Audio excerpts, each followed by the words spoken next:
வணக்கம். இன்றைக்கி நம்ம பார்க்க போகிற சமையல் ஒரு சூப்பரான சொரக்காய் போட்டு ஒரு முட்டை கறி குழம்பு எப்படி செய்யலாங்கிறத பார்க்கலாம். கறி குழம்பு டேஸ்ட்லேயே இருக்கும். இட்லி, தோசை, சாதம், சப்பாத்தி எல்லாத்துக்குமே தொட்டுக்கலாம்.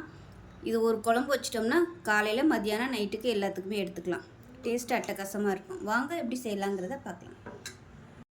இப்போ ஒரு பேன் எடுத்துக்கலாம். பேன் சூடானதும் சின்னதாக ஒரு 3 துண்டு பட்டை, 2 கிராம்பு, ஒரு ஏலக்காய் சேர்த்துக்கலாம்.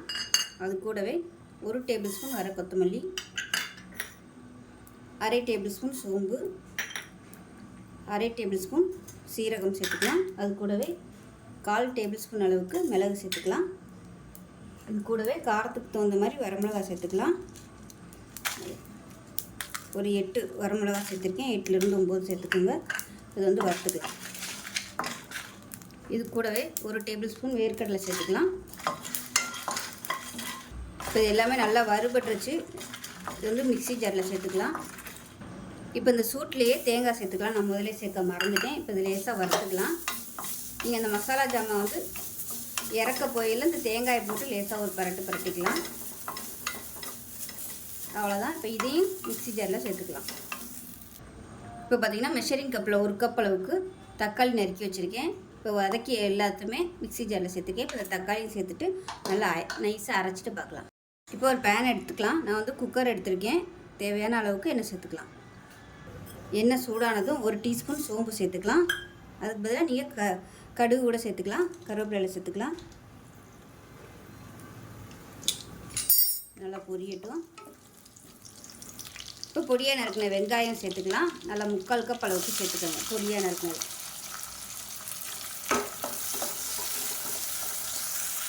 வெங்காயம் வதங்குறதுக்கு உப்பு சேர்த்துக்கலாம். இப்போ இதில் 2 பச்சை மிளகாயை உடச்சிட்டு சேர்த்துக்கலாம். இப்போ வெங்காயம் லேசாக வதங்க ஆரம்பிச்சிருச்சு. இப்போ இதில் 1 டீஸ்பூன் போல் இஞ்சி பூண்டு பேஸ்ட்டு சேர்த்துக்கலாம். சேர்த்துட்டு பச்சை வாசனை போக வதக்கி விட்டுக்கலாம். இப்போ இது கூடவே நல்லா ஒரு 2 கப்பு வர மாதிரி சொரக்காய் கட் பண்ணி வச்சுருக்கேன். அதை சேர்த்துக்கலாம். நல்லா பிஞ்சு சொரக்காயாக எடுத்துக்கோங்க. விதை இருந்துச்சுன்னா விதையெல்லாம் கட் பண்ணிவிட்டு சேர்த்துக்கோங்க. இந்த அளவுக்கு சின்ன சின்னதாக கட் பண்ணிக்கலாம். இப்போ நல்லா வதக்கி விட்டுக்கலாம். இப்போ இதில் நம்ம அரைச்சி வச்சுருக்க இந்த பேஸ்ட்டை சேர்த்துக்கலாம். ரொம்ப தண்ணி ஊற்றி அரைச்சிடாமல் இந்த அளவுக்கு கெட்டியாக அரைச்சிக்கலாம். ஃபஸ்ட்டு இதை வந்து நல்லா பச்சை வாசனை போக வதக்கி விட்டுக்கலாம்.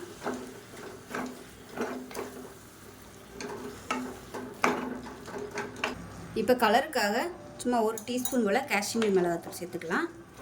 இப்போ இந்த மசாலா வந்து நல்லா வதங்கட்டும். கொஞ்சம் அப்படியே எண்ணெய் கசிஞ்சு வரணும். அந்த அளவுக்கு வதக்கிக்கலாம். இப்போ பாருங்கள், மசாலா நல்லா வதங்கி அப்படியே லைட்டாக எண்ணெய் கசிய ஆரம்பிக்குது. இந்த ஸ்டேஜில் குழம்புக்கு தேவையான தண்ணி சேர்த்துக்கலாம். அதாவது திக்காக வேணுன்னா திக்காக வச்சுக்கோங்க. உங்களுக்கு குழம்பு வந்து எப்படி வேணும்னு நினைக்கிறீங்களோ அதுக்கு தகுந்த மாதிரி தண்ணி ஊற்றிக்கலாம்.